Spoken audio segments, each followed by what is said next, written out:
Hello friends, आप लोगों का इस नए वीडियो में स्वागत है। आज के हम अपनी इस नए वीडियो में इस चैप्टर का थर्ड क्वेश्चन डिस्कस करने वाले हैं।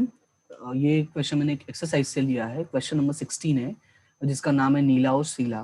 ठीक है, अगर आपके पास बुक है तो आप बुक में क्वेश्चन देख सकते हैं, अदरवाइज मैंने यहाँ पे उसका स्क्रीनशॉट लेके ऐड किया हुआ है, आप इजीली इस क्वेश्चन को रीड कर सकते हैं। ठीक है, तो क्वेश्चन स्टार्ट करने से पहले मैं वही चीज़ें बता देता हूँ। सबसे पहले आपका फॉर्मेट रेडी होना चाहिए। दूसरा चीज़, आपको एटलीस्ट इतना पता होना चाहिए कि कौन से एंट्रीज कौन से अकाउंट्स में होती हैं, और जिसको याद करने का मैंने बहुत ही बेसिक फॉर्मेट है, जो मैंने फर्स्ट वीडियो में एक्सप्लेन कर दिया था बेसिक स्टोरी के साथ। अगर आप वो लोग स्टोरी याद रखते हो तो भी आपका 70 to 80% काम हो जाएगा। बाकी का जो 30% है वो आपके नॉलेज के ऊपर डिपेंड करता है कि आप कितने अच्छे से प्रैक्टिस किए हो क्वेश्चंस की, उसके ऊपर डिपेंड करेगा। ठीक है, तो ये क्वेश्चन हम लोग स्टार्ट करते हैं और समझते हैं कि इसमें कैसे हमें क्वेश्चन को सॉल्व करना होता है। तो सबसे पहले जैसा मैंने कहा था, हमें क्या करना चाहिए, सबसे पहले हमें एडजस्टमेंट्स को सॉल्व करना चाहिए। एडजस्टमेंट को मतलब एडजस्टमेंट को सबसे पहले हम लोग टिक कर लेते हैं। तो यहाँ पे सबसे फर्स्ट एडजस्टमेंट क्या लिखा हुआ है, क्लोजिंग स्टॉक ऑफ 1,10,000। ठीक है, सबसे पहले ऊपर वाली लाइन एक बार रीड कर लेते हैं, कुछ होगा शायद। क्या लिखा हुआ है, Neela and Sheela are partners of a partnership firm sharing profit and loss in the capital proportion. देखो यही मेन है, ठीक है, कि हम प्रॉफिट एंड लॉस कैसे डिस्ट्रीब्यूट करने वाले in capital proportion. Now question arises कि कैपिटल प्रपोर्शन क्या है, राइट? कैपिटल प्रपोर्शन क्या है? तो अगर याद होगा, अगर आप मेरे कंटिन्यू व्यूअर हो, मतलब कंटिन्यू मेरे वीडियोस देख रहे हो, तो ये सारी चीजें मैंने सॉल्व करना सिखाया है। ठीक है, हमने पहले ही चैप्टर में वहां पे भी ऐसे पॉइंट्स आए थे, तो वहां पे मैंने डिस्कस किया था। फिर भी हम यहाँ पे एक बार डिस्कस कर लेते हैं कि सबसे पहले तुम्हें क्या करना होगा कि दोनों का कैपिटल लिखना होगा। क्या करना होगा, दोनों का कैपिटल लिखना होगा। जैसे यहाँ पे दो लोग हैं, नीला और शीला, तो यहाँ पे मैं लिख देता हूँ नीला और यहाँ पे मैं लिख देता हूँ शीला। ठीक है, अब नीला का देखो यहाँ पे दो चीज लिखा है, नीलास कैपिटल एंड ड्राइंग। तो आप सबको पता है कि कैपिटल अकाउंट ऑलवेज क्रेडिट होता है और ड्राइंग अकाउंट ऑलवेज डेबिट होता है। तो ऐसे मत देखना कि कैपिटल पहले लिखा हुआ तो पहला वाला कैपिटल होगा और ड्राइंग दूसरा वाला होगा, नहीं। हमें ये चेक करना था, जब भी ऐसे दो नाम एक साथ आ जाए ना, तो हमेशा याद रखना, हमें ये देखना होता है कि कौन सा अकाउंट नॉर्मली बेसिकली डेबिट होता है, कौन सा अकाउंट बेसिकली क्रेडिट होता है। ठीक है, तो यहाँ पे याद रखना कि ये जो डेबिट साइड वाला ये कौन सा क्या हो जाएगा, ये ड्राइंग होता है, इसके सामने में डी लिख देता हूँ। ठीक है, और ये क्या हो जाएगा, कैपिटल हो जाएगा। तो कैपिटल यहाँ पे कितना लिखा हुआ है, 1 लाख रुपीज लिखा हुआ है और यहाँ पे 50,000 रुपीज लिखा हुआ है। ठीक है, तो अभी पता है यहाँ पे 4 जीरो कैंसल, यहाँ पे 4 जीरो कैंसल, तो रेशियो कितना है 10:5। अगर और छोटा करोगे तो हो जाएगा 2:1। इसका मतलब जो प्रॉफिट एंड लॉस रेशियो होगा वो क्या हो जाएगा, 2:1, क्योंकि इन लोगों ने बोला ना कैपिटल प्रपोर्शन में डिस्ट्रीब्यूट करना है, तो कैपिटल प्रपोर्शन का मतलब क्या हो जाएगा, ये 2:1 हो जाएगा। ठीक है, हमने उसको क्या किया, शॉर्ट फॉर्म में कन्वर्ट कर दिया। अब उसके बाद हम रीड करते हैं हमारा क्वेश्चन। क्वेश्चन में क्या लिखा हुआ है, closing stock of rupees 1,10,000 and having market value 20% more than the book value. मैंने कहा था जब भी क्लोजिंग स्टॉक वाला पॉइंट आए तो उसको वहीं पे ऐसे टिक कर लिया करो। ठीक है, अब उसके बाद दूसरा पॉइंट है per annum 6% interest is payable on partners capital. Partners के कैपिटल पे तुम्हें 6% इंटरेस्ट पे करना है। तो मैंने कहा था कैपिटल की तरफ जाओ और वहां पे नंबर 1 लिख दो। ठीक है, उसके बाद नेक्स्ट पॉइंट क्या लिखा हुआ है, interest on drawing recoverable from partners Neela Sheela 600। देखो इंटरेस्ट, इसका जो है इंटरेस्ट ऑन ड्रॉइंग वो क्लियरली अमाउंट में दे दिया है, दैट डजंट मैटर कि अमाउंट में दिया कि कैलकुलेट करना है, बट वहां पे जाके तुम्हें नंबर 2 लिख देना होगा। ठीक है, ताकि तुम्हें पता रहे कि हमें वहां पे ही सॉल्व करना है। ओके, ठीक है, तो ये नंबर 1 है और ये नंबर 2, यानी दो एडजस्टमेंट है हमारे पहले दो पॉइंट में। उसके बाद नेक्स्ट है, सॉरी 1-2 नहीं है, ये माय मिस्टेक 2 and 3 है, 2 and 3 है। ठीक है, ये 2 and 3 है क्योंकि 1 वाला तो स्टॉक का है, तो इस पे 2 हो जाएगा और 3 भी हो जाएगा। ठीक है, अब उसके बाद नेक्स्ट है, provide 5% bad debt reserve on debtors. क्या बोला है, provide 5% bad debt reserve on debtors. तो सबसे पहले तुम्हारा काम है कि तुम्हें डेटर्स को ढूंढना। तो डेटर्स अगर स्टार्ट करते हो ऊपर से ही, तो सप्लायर और कस्टमर्स लिखा हुआ है। यहाँ पे देखो एक वर्ड लिखा हुआ है सप्लायर्स और सप्लायर्स एंड कस्टमर्स। तो याद होगा जब मैं फॉर्मेट एक्सप्लेन कर रहा था तो मैंने बताया था कि कस्टमर्स के लिए जो हमारा डेटर्स होता है उसके लिए कभी कभी वर्ड ये लोग क्या करते हैं, कस्टमर वर्ड भी यूज करते हैं। ठीक है, तो याद रखना ये जो कस्टमर लिखा हुआ है वही हमारा डेटर्स, यानी इसके सामने पॉइंट नंबर 4 लिख देना। अब देखो इसके सामने भी 2 अमाउंट लिखा हुआ है। अभी क्वेश्चन अराइज होता है सर इसमें से हमारा डेटर्स कौन सा, क्रेडिटर कौन सा है। उसके लिए तुम्हें बेसिक नॉलेज पता होना चाहिए कि डेटर्स का अकाउंट ऑलवेज डेबिट होता है और क्रेडिटर का अकाउंट ऑलवेज क्रेडिट होता है। यानी जो डेबिट वाला है वो डेटर है और क्रेडिट वाला जो है वो क्रेडिटर है। ठीक है, तो इतना हो गया। उसके बाद नेक्स्ट की तरफ बढ़ते हैं। नेक्स्ट क्या लिखा हुआ है, आउटस्टैंडिंग एक्सपेंसेस क्या लिखा हुआ है, outstanding expenses at the end of accounting year, rent ₹300 and salary ₹950। ठीक है, ये रेंट एंड सैलरी का है। तो रेंट एंड सैलरी, तो देखो ये रहा सैलरी नंबर 5 और ये रहा रेंट नंबर 5। ठीक है, अब उसके बाद नंबर 6 की तरफ बढ़ते हैं। तो नंबर 6 में क्या लिखा, provide depreciation 10% of machinery and 5% of furniture. ठीक है, यानी फर्नीचर पे तो ये रहा नंबर 6 पॉइंट, एंड मशीन्स पे बोला है, तो मशीन्स का देखो यहाँ पे 2 पॉइंट लिखा है, एक मशीनरी लिखा है और उसके नीचे लिखा है डेप्रिसिएशन ऑन मशीनरी। तो याद होगा मैंने कहा था जब भी ऐसा पॉइंट आए तो इन दोनों को ऐसे कवर करके नंबर 6 कर देना। याद होगा मैंने पहले एग्जाम्पल में ये चीजें एक्सप्लेन की थी। ओके, तो अभी स्टार्ट करते हैं। ये ऑलमोस्ट हमारा ये क्वेश्चन हम लोग ने ऐसा सॉल्व किया है, लेकिन उसमें कुछ चीजें अलग थी, इसमें कुछ चीजें अलग हैं। अलग क्या है वो मैं सॉल्व करके बताऊंगा। तो देखो यहाँ पे मैं पूरा क्वेश्चन सॉल्व नहीं करवाऊंगा, मैं तुम्हें आंसर्स लिख के दे दूंगा यहाँ पे ही कि कौन से अकाउंट का बैलेंस क्या आने वाला है। मैं इसमें जो पॉइंट है जो हमें समझने जैसा है मैं वो एक्सप्लेन करते जाऊंगा, बस उसको तुम सुनते जाना। ठीक है, और जहां जरूरी होगा वहां पे मैं लिख के भी दिखा दूंगा और उसको तुम लोग सॉल्व मतलब अपने नोट में लिख लेना। ठीक है, क्योंकि इससे क्या होगा, हमारे टाइम का बचत भी होगा, मतलब ये जो वीडियो होगा लेंथी नहीं होगा, और प्लस तुम्हें खुद से सॉल्व करने का मौका भी मिल जाएगा। ओके, और पूरा क्वेश्चन का तुम्हें नॉलेज भी मिल जाएगा, ताकि अगर कोई डाउट होता है खुद से सॉल्व करने में तो उसको तुम सुन के अपना उसको रिकवर कर सकते हो। ठीक है, तो मैंने कहा था सबसे पहले हमें क्लोजिंग स्टॉक से स्टार्ट करना है। तो जब हम क्लोजिंग स्टॉक से स्टार्ट करेंगे तो यहाँ पे लिखा हुआ है कि 20% more than book value. If you remember मैंने पहला ही रूल बताया था कि अगर क्वेश्चन में 2 वैल्यू दिया हुआ है तो हमें कौन सा वैल्यू कंसिडर करना था, विच एवर इज लेस। हमें कौन सा कंसिडर करना पता है, विच एवर इज लेस। तो लेस कौन सा, ये तो मोर बोले तो मोर वाले को तो इग्नोर कर दो, यानी 1,10,000 को ही हमें क्या करना होगा, कंसिडर करना होगा। अभी क्वेश्चन अराइज होता है सर इसकी एंट्री कहाँ जाएगी, तो आप सबको पता है इसकी एंट्री कहाँ जाती है, ट्रेडिंग के डेबिट साइड में, सॉरी ट्रेडिंग के क्रेडिट साइड में और बैलेंस शीट में एसेट साइड में। ठीक है, ये क्लोजिंग स्टॉक का पॉइंट तो सबको पता है। तो यहाँ पे मैं सिर्फ डायरेक्टली CS लिख के 110 लिख देता हूँ। ठीक है, क्लोजिंग स्टॉक 1,10,000 और बैलेंस शीट में भी डायरेक्टली जाके मैं 1,10,000, ये रहा मेरा बैलेंस शीट। मैंने काफी लेंदी बना दिया है, कोई दिक्कत नहीं है। तो यहाँ पे मैं CS लिख के closing stock 1,10,000। Okay, next adjustment है per annum 6% interest is payable on partners capital. अब देखो हम लोगों ने 2 क्वेश्चन सॉल्व कर लिया प्लस फॉर्मेट, यानी देखा जाए तो हमने 3 क्वेश्चन कर लिया, क्योंकि फॉर्मेट भी जब पढ़ रहे थे तो फॉर्मेट के साथ मैं चीजें बता रहा था, और जब 2 क्वेश्चन सॉल्व किए तो उसके साथ भी मैं चीजें बता रहा था। तो यहाँ पे मैं सिर्फ तुम्हें रिवाइव कर, मतलब कहते हैं ना कि हर पॉइंट पे मैं तुम्हें सब सिर्फ रिवाइज करके बोलूंगा कि बाकी तुम्हें सॉल्व करना है। ओके, ऐसी आदत नहीं डालना कभी कि पूरा सॉल्यूशन मिल जाए उसके बाद ही आगे बढ़ो, नहीं, खुद से ट्राई करो, कंफ्यूजन होता है तो सॉल्व करो, डाउट पूछो। ओके, वो ज्यादा बेटर है। पूरा क्वेश्चन ही सॉल्यूशन मिल जाए वो ज्यादा अच्छा नहीं होता है, वो हमारे मेमोरी को कहते हैं ना खराब कर देता है, हमारे माइंड को जो सर्कुलेशन होता है माइंड का वो कमजोर कर देता है, वो हमें आदत बना देता है, हमें हमेशा बनी बनी चीजों की आदत हो जाती है, उस चीज पे कभी मत करना। ओके, तो अभी यहाँ पे सेकंड पॉइंट में लिखा है per annum 6% interest is payable in partners capital. अब तुम्हें पता है कि पार्टनर्स कैपिटल की एंट्री कहाँ होती है, सबसे पहले तो बैलेंस सबसे पहले तो कैपिटल अकाउंट में जाओगे, कहाँ जाओगे, कैपिटल अकाउंट में। तो ये रहा मैंने इसका कैपिटल अकाउंट बनाया हुआ नीला एंड शीला का। तो यहाँ पे बैलेंस BD, तो मैं यहाँ पे सिर्फ बैलेंस BD लिख देता हूँ। ठीक है, बैलेंस BD में कितना था, 1 लाख था और यहाँ पे 50,000 था। अब तुम्हें पता है इसका इंटरेस्ट ऑन कैपिटल भी यहीं पे आ जाएगा, इंटरेस्ट ऑन कैपिटल। अब तुम्हें पता है इसकी जो सेकंड एंट्री होती है प्रॉफिट एंड लॉस एप्रोप्रिएशन के डेबिट में होगी, क्योंकि अगर इसके क्रेडिट में है तो इसके डेबिट में हो जाएगा। तो यहाँ पे लिख देना interest on capital Neela and Sheela. अब 6% सॉल्व करोगे तो कितना होगा, 1 लाख का 6% करोगे तो 6,000 हो जाएगा, और इसका सॉल्व करोगे तो हो जाएगा 3,000, सॉरी हाँ 3,000 हो जाएगा। ठीक है, तो 6 + 3 दोनों को सॉल्व करोगे तो कितना होगा, 9 होगा, और यहाँ पे आके एंट्री कर लेना 6 और 3। ओके, टोटल कितना हो जाएगा, 9,000 हो जाएगा, सॉरी ये 90 मैंने लिख दिया, ये कितना हो जाएगा, 9,000 हो जाएगा। ठीक है, आई होप की चीजें क्लियर है।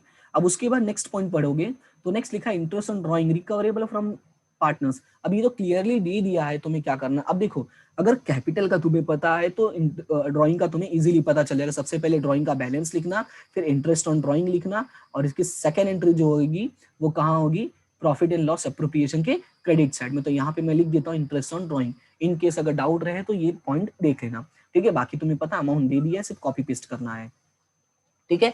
अभी नेक्स्ट क्या लिखा हुआ है, provide 5% bad debt reserve on debtors. हाँ, अभी ये है, मैं इसको सॉल्व करके दिखा देता हूँ कि provide 5% bad debt reserve on debtors. तो bad debts reserve on debtor, तो डेटर्स कहाँ है हमारा, सबसे पहले ये देख लो, कस्टमर सेरा 4 नंबर पे है और यहाँ पे है कस्टमर हमारा 90,000। ठीक है, तो हम लोग चलते हैं अपने बैलेंस शीट में, और बैलेंस शीट में वहां पे हम लोग कस्टमर को सॉल्व करते हैं। तो बैलेंस शीट मेरा सर नीचे है, हाँ ये रहा, तो मैं इसी के नीचे ही लिख देता हूँ यहाँ पे डेटर्स।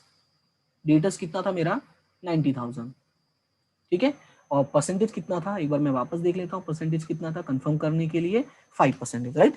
कितना मेरा 5% है। तो 90,000 का 5% अगर मैं सॉल्व करता हूँ तो 10% तो 9,000 होता है, उसका आधा कर दो यानी 4500। तो माइनस क्या होगा, बैड डेट्स। ठीक है, क्या हो जाएगा, माइनस बैड डेट रिजर्व।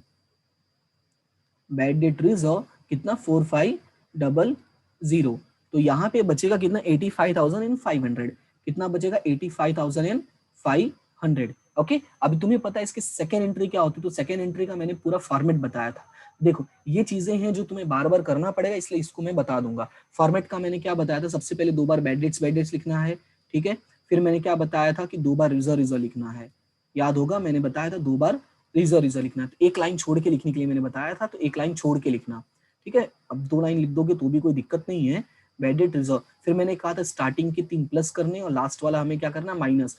और यहाँ पे क्या लिखोगे, टाट। क्या लिखोगे, टाट, मतलब ये trial balance adjustment trial balance. ठीक है, अब देखो बैड डेट्स है जो ट्रायल बैलेंस का, तो सबसे पहले ट्रायल बैलेंस में जाके चेक करो क्या कहीं बैड डेट्स दिया हुआ है। तो ये रहा, यहाँ पे दिया हुआ है bad debts and bad debts reserve, clearly दिख रहा है bad debts and bad debts reserve. Bad debts कितना है, 400 एंड रिजर्व 1300 है। ठीक है, तो यहाँ पे मैं लिख देता हूँ 400 और ये bad debt reserve trial balance का 1300 है।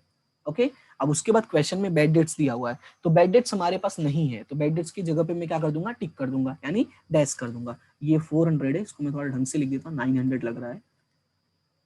ओके, अब उसके बाद अगर मैं सेकंड पॉइंट की तरफ बढ़ता हूं, तो सेकंड पॉइंट में हमारा कितना निकला था, 4500। तो यहाँ पे मैं लिख दूंगा 4500, राइट। अब इन दोनों को अगर मैं ऐड करता हूँ तो 4900 हो जाएगा। अब 4900 में से 1300 में माइनस करता हूँ तो ये कितना आ जाएगा, 3600। यानी बैड डेट रिजर्व का जो पॉइंट है वो बहुत ही सिंपल है, हम लोगों ने कई बार किया हुआ है। और मैंने एक बार इसमें ये भी बताया था अगर आंसर माइनस में है तो तुम क्या कर दोगे, इसको उठा के अपोजिट साइड में लिख देना। ठीक है, ये मैंने एक्सप्लेन किया था। ओके, अभी नेक्स्ट पॉइंट क्या है, नेक्स्ट पॉइंट है outstanding expenses at the end of the accounting year ₹300 rent है एंड सैलरी है ₹950। ओके, तो अभी मैंने इसका बताया था आउटस्टैंडिंग है, तो आउटस्टैंडिंग का मैंने क्या बताया था कि इन दोनों को जाके प्लस करना इनके रिस्पेक्टिव नाम में एंड इनके रिस्पेक्टिव अकाउंट में, जैसे रेंट में और सैलरी में। अब तुम्हें पता है रेंट और सैलरी दोनों कहाँ जाते हैं, प्रॉफिट एंड लॉस में जाते हैं। ठीक है, और उसके बाद आउटस्टैंडिंग है, तो मैंने बताया था आउटस्टैंडिंग की सेकंड एंट्री कहाँ होती है, लायबिलिटी साइड में होती है, तो वहां पे लिख देना outstanding expense rent and salary. I hope कि दोनों चीजें क्लियर है। ठीक है, देखो मैं इस तरह से इसलिए एक्सप्लेन कर रहा हूँ ना, इसका बेनिफिट ये है कि एक तो देखो क्वेश्चन जो है हमारा वीडियो है वो बहुत छोटा बनेगा, दूसरा चीज ये है कि कम से कम तुम्हें चीजें पता चल जाएंगी, क्योंकि तुम जब खुद सॉल्व करने बैठो तो कभी कभार कंफ्यूजन होता है कि सर करना क्या है, पर यहाँ पे तुम्हारे पास ऑडियो वीडियो दोनों अवेलेबल होगा। मैं तुम्हें बता रहा हूँ, कुछ चीजें मैं लिख के भी दिखा रहा हूँ, तो जो चीजें मैं बोल रहा हूँ ना, कम से कम उसको सुन के तुम खुद से सॉल्व करना। और आई नो कि अगर 1-2 बार प्रैक्टिस करोगे तो तुम इसमें परफेक्ट बन जाओगे, उसके बाद तुम्हें मेरी जरूरत नहीं पड़ेगी, तुम खुद सॉल्व कर लोगे। लेकिन तब तक ऐसे फॉलो कर लो, ठीक है।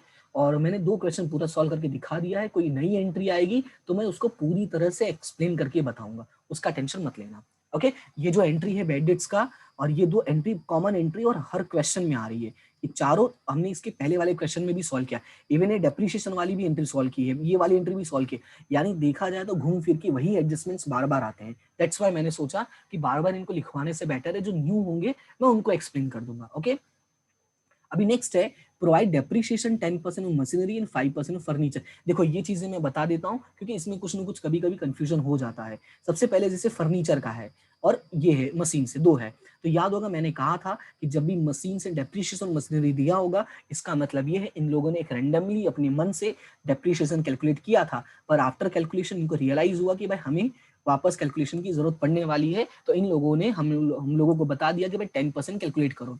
तो 10% हम कैलकुलेट कब करेंगे, जब हमारे पास एक्चुअल वैल्यू होगी। अब एक्चुअल वैल्यू कैसे मिलेगी, हम इन दोनों को क्या कर देंगे, ऐड कर देंगे। अगर इन दोनों को ऐड करते हो, देखो 36,500 एंड 3,500 दोनों को ऐड करोगे तो ये वैल्यू आ जाएगी 40,000।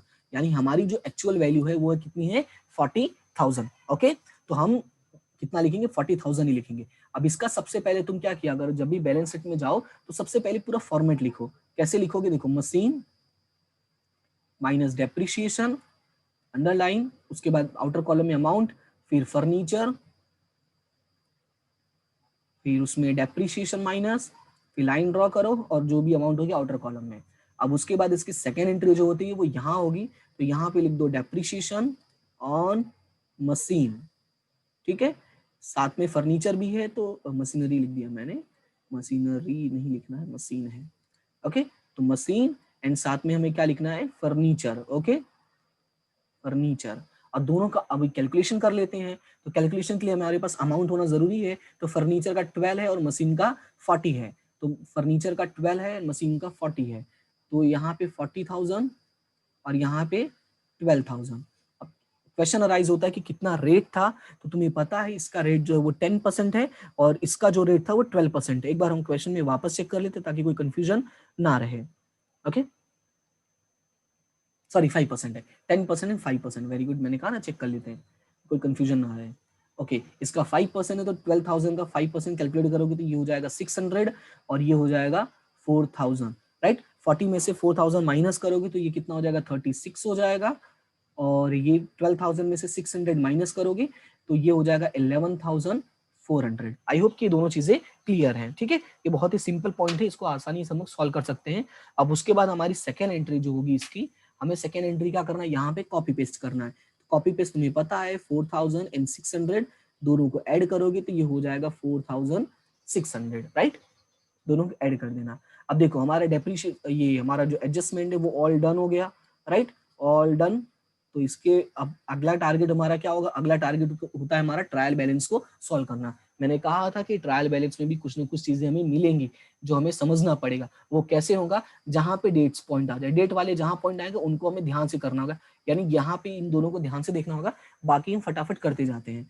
तो हम स्टार्ट करते हैं। ठीक है, तो सबसे पहले नीलास कैपिटल एंड ड्राइंग है, तो तुम्हें पता है कि कैपिटल अकाउंट के डेबिट साइड में, कैपिटल के क्रेडिट साइड में। कैपिटल वाली एंट्री जो क्रेडिट में होगी, ड्राइंग वाली एंट्री डेबिट में होगी। ये दोनों का सेम है। इन सप्लायर्स एंड कस्टमर्स, तो सप्लायर जो वो क्रेडिटर है तो क्रेडिटर की एंट्री कहाँ हो जाएगी आपका, ये बैलेंस शीट के लायबिलिटी साइड में, और कस्टमर का तो मैंने सॉल्व करके बता दिया कि एसेट्स में जाना है। अब ये है गुड्स रिटर्न। अब यहाँ पे देखो क्या लिखा हुआ है, गुड्स रिटर्न लिखा हुआ है। अब गुड्स रिटर्न के सामने दो अमाउंट है, गुड्स रिटर्न के सामने दो अमाउंट है। अब हमें कैसे पता चलेगा कौन सा रिटर्न होगा, तो उसके लिए तुम्हें अपना बेसिक सेंस यूज करना है।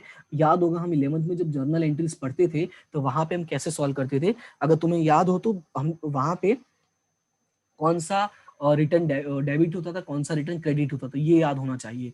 तो जैसे यहाँ पे डेबिट बैलेंस में 2,000 लिखा हुआ है तो याद होगा सेल्स रिटर्न जो होता था वो डेबिट होता था, और क्रेडिट बैलेंस में 3,000 लिखा हुआ है तो याद होगा परचेस रिटर्न क्रेडिट होता था, क्योंकि यहाँ पे सिर्फ गुड्स रिटर्न लिखा हुआ है, नथिंग एल्स।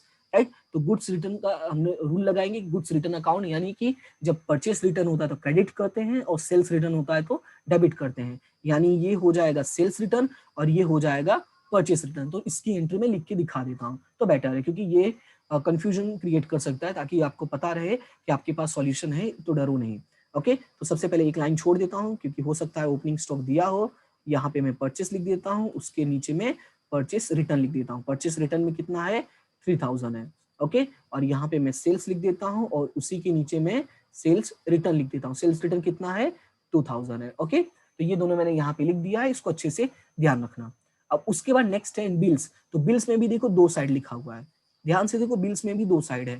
तो याद रखना कि जो डेबिट साइड में वो तुम्हारा बिल्स रिसीवेबल है और जो क्रेडिट साइड में वो क्या है, तुम्हारा बिल्स पेबल। अब सर ये कैसे पता चला कि डेबिट साइड वाला बिल्स रिसीवेबल है, क्रेडिट साइड वाला बिल्स पेबल है? तो उसका सिंपल रूल यही है कि जब हम लोग रूल्स पढ़ते हैं तो तुम्हें याद होगा कि बिल्स पेबल जो लायबिलिटी साइड में लिखते हो, लायबिलिटी साइड में वही चीजें आती हैं जो क्रेडिट बैलेंस होती है। नॉर्मल नॉर्मल रूल की बात कर रहा हूँ, ज्यादा हमें डिटेल में नहीं जाना है, नॉर्मल रूल की बात कर रहा हूँ। और एसेट साइड में हम बिल्स रिसीवेबल लिखते हैं और एसेट का बैलेंस में पता है ऑलवेज डेबिट होता है। तो ये हो जाएगा बिल्स रिसीवेबल और यहाँ पे हो जाएगा bills payable. Okay, I hope की दोनों चीजें क्लियर है। तो bills receivable and bills payable की एसेट्स एंड लायबिलिटी में एंट्री कर देना। और उसके बाद लिखा हुआ कैश एंड बैंक। अब देखो कैश एंड बैंक दो वर्ड लिखा हुआ और इसके सामने फिर से दो अमाउंट आ गया, यानी फिर से कंफ्यूजन। तो सर अभी कौन सा कैश होगा कौन सा बैंक होगा, तो इसका बहुत ही कॉमन सेंस यूज करो कि कैश का बैलेंस मतलब हमेशा डेबिट होता है, ये याद रखना।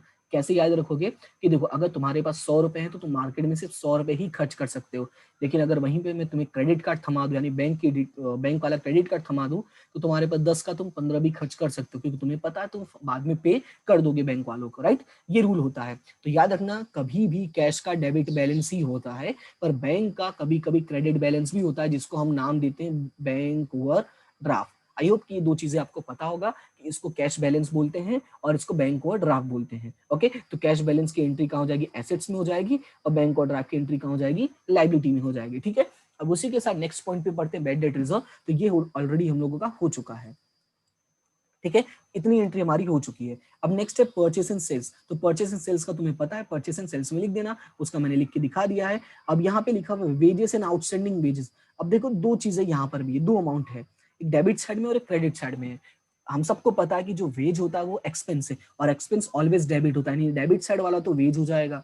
और ये भी पता है कि आउटस्टैंडिंग वेजेस जो है वो लायबिलिटी होता है, तो लायबिलिटी ऑलवेज क्या होता है, क्रेडिट होता है। तो इसकी जो एंट्री जाएगी, यानी वेजेस वाली जो एंट्री जाएगी वो जाएगी ट्रेडिंग अकाउंट में, और जो हमारा ये आउटस्टैंडिंग वेजेस है इसकी एंट्री जाएगी लायबिलिटी साइड में। अब सर ये लायबिलिटी में कैसे जाएगा, क्योंकि आउटस्टैंडिंग है और आउटस्टैंडिंग एंट्री कहाँ जाती है, लायबिलिटी में, और इसकी सिर्फ एक ही एंट्री करनी है। क्यों एक ही एंट्री करनी है, क्योंकि ये ट्रायल बैलेंस में दिया हुआ, ये हम लोगों ने बेसिक रूल्स में पढ़ा है। आई होप कि दोनों चीजें क्लियर है। अब उसके बाद है मशीन हो चुका, डेप्रिसिएशन हो चुका, फर्नीचर हो चुका। अभी ओपनिंग स्टॉक का तुम्हें पता है ट्रेडिंग के डेबिट साइड में लिखना है, यानी ये भी हो गया।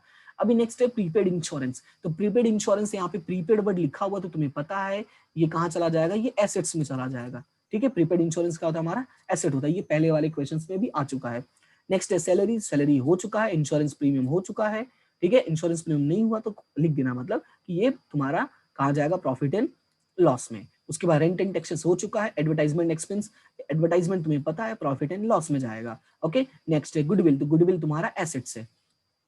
ओके, अभी नेक्स्ट है lease hold building in 8% लीलाज loan. क्या है, lease hold building in 8% लीलाज loan. अभी ये दोनों थोड़ा सॉल्यूशन करना पड़ेगा, तो इसको मैं थोड़ा सा सॉल्व करके दिखाऊंगा, क्योंकि बिना सॉल्व किए ये मैं खुद नहीं बता पाऊंगा तुम्हें। ओके, तो सॉल्यूशन इसका करते हैं, कैसे लिखा है, यहाँ पे लिखा हुआ है lease hold building from 11014 for 5 years। अब देखो क्वेश्चन में लिखा हुआ 11014 से 5 सालों के लिए तुम्हारे पास है, पर हमारे डेट कौन सी चल रही, 31/3/17 चल रही है, यानी ये परचेस तो बहुत पहले किया था। अगर हमारा परचेस इसी साल किया होता तो हमने पढ़ा है, लास्ट क्वेश्चन में हम लोगों ने पढ़ा था, डिवाइड बाई हम क्या करते, 5 करके क्वेश्चन को खत्म कर देते, पर हम ऐसा यहाँ पे नहीं कर सकते। क्यों नहीं कर सकते, क्योंकि हमारी इस डेट से बहुत पहले परचेस किया हुआ है।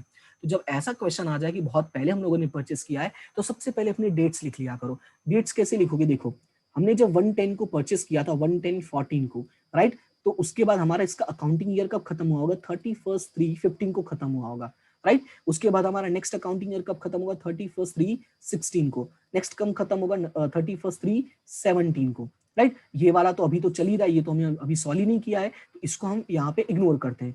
मतलब ये हुआ कि इतना हम लोगों ने सॉल्व कर लिया होगा, यानी ये हमारी पहले की चीज है, पास्ट इंफॉर्मेशन है, पास्ट डेट है, और अगर पास्ट डेट है तो इसका मतलब इसकी एंट्रीज भी हम लोगों ने कर लिया होगा, एंट्रीज भी किया होगा, सॉल्यूशन भी किया होगा, राइट, और उसको माइनस भी किया होगा। तो हमें सिर्फ यही गैप समझना है कि ये गैप है क्या। अब ध्यान से समझो कि यहां से यहां, ठीक है, 11014 से 31/3/15 तक, यहां से यहां कितने मंथ हो रहे हैं, 6 मंथ हो रहे हैं, और यहां से यहां तो पूरे 1 ईयर हो रहा है। और अगर मैं ये कहूं कि सर दोनों को मिला के 1.5 साल हो रहा है, यानी 1.5 ईयर हो रहा है, तो क्या गलत है, अरे बिल्कुल नहीं गलत है भाई, साफ साफ दिख रहा है 1.5 ईयर हो रहा है। तो अब ध्यान से समझो कि इसका मतलब ये हुआ कि ये हमने बिल्डिंग कितने टाइम के लिए परचेस किया था, 5 ईयर्स के लिए परचेस किया था। हमने बिल्डिंग परचेस किया था 5 ईयर्स के लिए, उसमें से हमने 1.5 हमने यूज कर लिया है, 1.5 हमने यूज कर लिया, यानी बचा कितना होगा, सिर्फ 3.5 साल बचे होंगे। कितना बचा होगा, सिर्फ 3.5 साल बचा होगा। इसका मतलब ये हुआ कि ये 14,000 की वैल्यू जो है वो कितने के अकॉर्डिंग है, 3.5 साल के अकॉर्डिंग। सर कैसे पता चला, क्योंकि ये जो वैल्यू दिया वो ये आज की वैल्यू दिया हुआ है ना, ये हमारा डेट चेक करो बैलेंस का, बैलेंस शीट का डेट चेक करो, इसका मतलब ये आज के डेट के अकॉर्डिंग है। अगर ये आज के डेट के अकॉर्डिंग है तो मैं ये भी पता कर रहा हूँ ना कि आज के हिसाब से हमारे पास कितना वक्त बचा है, तो आज के हिसाब से हमारे पास सिर्फ 3.5 साल बचे हुए हैं। तो अभी इसको सॉल्व करोगे, यानी 14,000 डिवाइडेड बाय 3.5 कर देना। 3.5 क्यों किया? क्योंकि 3.5 साल ही बचे हैं और ये जो 14,000 है 3.5 साल के अकॉर्डिंग वैल्यू है। तो अब इसको सॉल्व करोगे तो ये कितना आ जाएगा? ये आ जाएगा आपका 4,000। कितना आ जाएगा? 4,000 आ जाएगा। आई होप कि ये दोनों चीजें क्लियर हो गई होंगी। ठीक है, अगर ऐसे नहीं समझ में आता तो एक और तरीका है, वो बहुत लेंदी हो जाता है इसलिए मैं नहीं बताना चाहता, बस ये वाला पॉइंट को याद रखना। ये थोड़ा आसान है और सिंपल भी है। ठीक है, कि 1.5 साल हम लोगों ने यूज कर लिया है, तो सिर्फ हमारे पास कितना टाइम बचा है? 3.5 साल बचा है, 3.5 ईयर्स बचे हैं। और अगर हमारे पास 3.5 ईयर्स बचा है और ये वैल्यू भी 3.5 ईयर्स के अकॉर्डिंग है, तो इसका मतलब ये हुआ कि देखो ऐसे सॉल्व कर सकते हो कि 3.5 ईयर्स के अकॉर्डिंग वैल्यू कितनी बची? 14,000। और तुम्हें तो सिर्फ 1 ईयर का चाहिए होता, तो 1 ईयर का हाउ मच, यानी क्रॉस मल्टीप्लीकेशन करोगे तो क्या होगा? 14,000 इंटू 1 डिवाइडेड बाय 3.5, और ये तो एस के जैसा ही हुआ ना। ठीक है, मैंने बस डायरेक्टली बोल दिया तुम्हें। आई होप कि दोनों चीजें क्लियर हैं। अब एंट्री में भी दिखा देता हूं, एंट्री तुम्हें कैसे करना है। तो यहाँ पे लिख लेना लीज होल्ड बिल्डिंग। ठीक है, लीज होल्ड बिल्डिंग, वैल्यू कितना है? 14,000 है। अब उसमें से राइट ऑफ कितना किया हम लोगों ने? रिटर्न, हमने रिटर्न ऑफ कितना किया है? 4,000। तो यहाँ पे बचेगा कितना?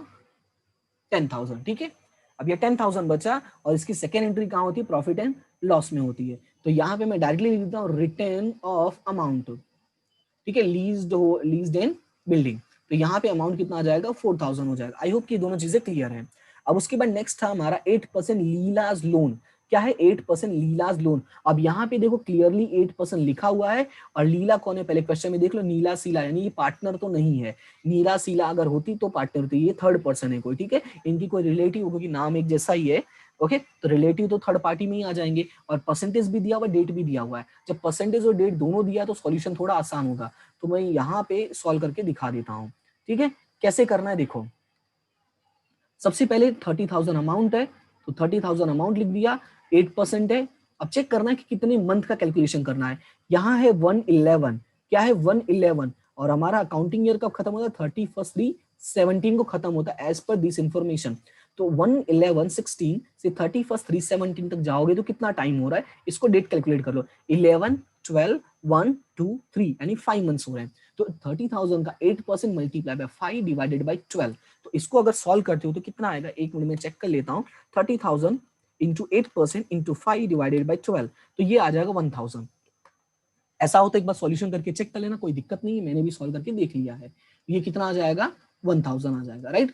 तो अभी इसकी एंट्री करनी है। सबसे पहले तो 8% लीलाज लोन कहाँ जाएगा? तुम्हें लाइबिलिटी साइड में जाएगा। ठीक है, तो बैलेंस शीट में लाइबिलिटी साइड में, तो यहाँ पे मैं सिर्फ लोन वर्ड लिख देता हूँ। ठीक है, एल्स लोन लिख देता हूँ। कितना यहाँ पे था? 30,000 था, राइट। और सबसे पहले एंट्री तुम्हें इंटरेस्ट की करनी है, तो तुम्हें पता है इंटरेस्ट की एंट्री कहाँ जाएगी? प्रॉफिट एंड लॉस में जाएगी। तो यहाँ पे मैं लिख देता हूँ इंटरेस्ट ऑन एल्स लोन। ठीक है, इंटरेस्ट ऑन एल्स लोन कितना है? 1,000 है। ओके, और उसके बाद सेकंड जो एंट्री होती है, देखो ये आउटस्टैंडिंग है, पे नहीं किया है, और हिडन एडजस्टमेंट, इसकी भी 2 एंट्री होनी चाहिए। तो आउटस्टैंडिंग है तो तुम्हें पता है इसकी सेकंड एंट्री लाइबिलिटी साइड में जाएगी, तो वहां पे लिख देना outstanding interest on else loan. Else loan मतलब लीलाज लोन। ओके, और अमाउंट कितना है? 1,000। ठीक है, और इस तरह से हमारा ये सॉल्यूशन कंप्लीट हो गया। आई होप कि ये सारी चीजें क्लियर हो गई। और एक भी पॉइंट मैंने छोड़ा नहीं है, सारी चीजें मैंने डिटेल में एक्सप्लेन की है। हाँ, मैं आंसर्स नहीं लिख रहा हूँ पूरा, मतलब पूरा सॉल्यूशन नहीं लिखा है, बट दैट डजंट मैटर, क्योंकि मैक्सिमम चीजें मैंने तुम्हें लिख के दिखा दी है। हाँ, अब आंसर्स की बात करते हैं तो मैं आंसर तुम्हें लिख के बता देता हूँ ताकि तुम्हें मैच करने के लिए तुम्हारे पास रहे। तो सबसे पहले जीपी जो होगा वो जीपी आएगा 1,50,400। ठीक है, जीपी कितना आएगा? 1,50,400, इसको याद रखना। और उसके बाद आएगा तुम्हारा ग्रॉस प्रॉफिट। तो ग्रॉस प्रॉफिट बोल रहा हूँ, यही ग्रॉस प्रॉफिट है। उसके बाद आएगा नेट प्रॉफिट। तो नेट प्रॉफिट जो होगा यहाँ पे मैं लिख देता हूँ एनपी। एनपी आएगा तुम्हारा 96050। ठीक है, 96050। अब तुम्हें पता है कि नेट प्रॉफिट को ट्रांसफर कहाँ करते हैं? प्रॉफिट एंड लॉस एप्रोप्रिएशन में। ये मैंने चीजें एक्सप्लेन की है। और प्रॉफिट एंड लॉस एप्रोप्रिएशन का जो प्रॉफिट है वो आएगा 88,550, और इसको 2:1 रेशियो में डिस्ट्रीब्यूट कर लेना, नीला एंड सीला में। ओके, उसके बाद कैपिटल अकाउंट में ट्रांसफर कर लेना। फिर कैपिटल अकाउंट में ट्रांसफर करोगे तो लास्ट का जो बैलेंस आएगा, ठीक है, लास्ट का जो बैलेंस आएगा, अच्छा याद रखना ये 2:1 रेशियो में डिस्ट्रीब्यूट करोगे तो ये पॉइंट्स में आ जाएगा, क्योंकि यहाँ पे देखो इसका 3 से डिवाइड करोगे, लास्ट में 0 है तो डेफिनेटली ये पॉइंट में आएगा, तो पॉइंट आएगा तो इतना टेंशन नहीं लेना, इसलिए मैं यहाँ आंसर लिख दे रहा हूँ, तुम्हें पता चल जाएगा कि पॉइंट में कितना आएगा। तो यहाँ पे आएगा, इसका डिफरेंस आएगा 1,44,133 और इसका आ जाएगा 67,917। आई होप कि दोनों चीजें क्लियर हैं। ये आपका हो जाएगा बैलेंस बीडी, और उसके बाद बैलेंस का टोटल करोगे तो जब बैलेंस शीट का टोटल करोगे तो इसका टोटल आएगा 3,41,100, 3,41,100। तो ये दोनों साइड का टोटल सेम ही होता है, तो 3,41,100। आई होप कि ये सारी चीजें क्लियर है और मैंने आंसर्स लिख दिए हैं, तो पूरा सॉल्यूशन करने के बाद एक बार मैच कर लेना, और अगर कोई डाउट होता है तो कमेंट सेक्शन में मुझे बता सकते हो। I will provide you solution, don't worry, मैं लिख के भी पूरा बता दूंगा कमेंट सेक्शन में, ठीक है। और अगर वीडियो अच्छा लगे तो अपने फ्रेंड्स के साथ शेयर कर सकते हो, ठीक है, वीडियो को लाइक कर सकते हो। अगर वीडियो अच्छा लगा हो, अच्छा लगने का मतलब कैसा है, समझ में आया हो, तो वीडियो को लाइक कर सकते हो, क्योंकि वो मुझे मोटिवेट करेगा कि हाँ स्टूडेंट्स को समझ में आ रहा है। एंड कमेंट करके बता भी सकते हो सर समझ में आया, नहीं आया, अच्छा था, बुरा था, जो भी है अपने व्यूज मुझे शेयर कर सकते हो, ठीक है। तो thank you so much to all of you. और हाँ, सबसे बड़ी बात, चैनल को सब्सक्राइब भी कर सकते हो, ठीक है, और अपने फ्रेंड्स को भी बोल सकते हो कि चैनल को सब्सक्राइब कर सकते हैं। Okay, thank you so much to all of you. इसी तरह से वीडियो देखते रहो, पढ़ते रहो, आगे बढ़ते रहो, हंसते रहो, मुस्कुराते रहो, और हम मिलते हैं अपने नेक्स्ट वीडियो में। Thank you so much to all of you, have a good day.